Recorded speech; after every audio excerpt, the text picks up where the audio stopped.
It's Ryan from Course Motorsports, and today we are sitting in a 2023 Subaru Ascent, and we're going to be installing a direct fit phone mount. So the only tool you're going to need for this install is a trim tool, such as this. It's available on our website.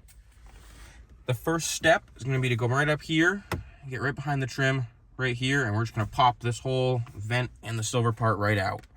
Just a little bit. Just needs to unclip just a tiny bit like that. That's all you need to do.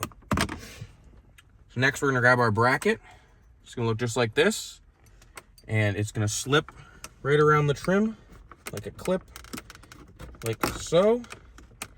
And it's designed to work right here where there's one kind of dip to the edge, and that's where it goes. Then you can go ahead and just push your trim, pop it right back in, make sure all your clips go in, just like that. Then the next step is going to be open your box of goodies here. On top is going to be course sticker with a QR code that'll bring you to our website. We're gonna have an alcohol pad. You can use this to clean the back of your phone if you need to stick the adhesive ring to it that is included.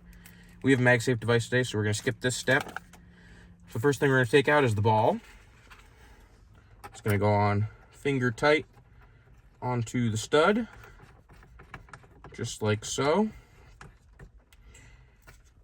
And then you're gonna snug it up with the included Allen wrench, just to make sure it doesn't loosen on you, like that. Next piece we're going to take out will be our head option, dump it out of a little bag.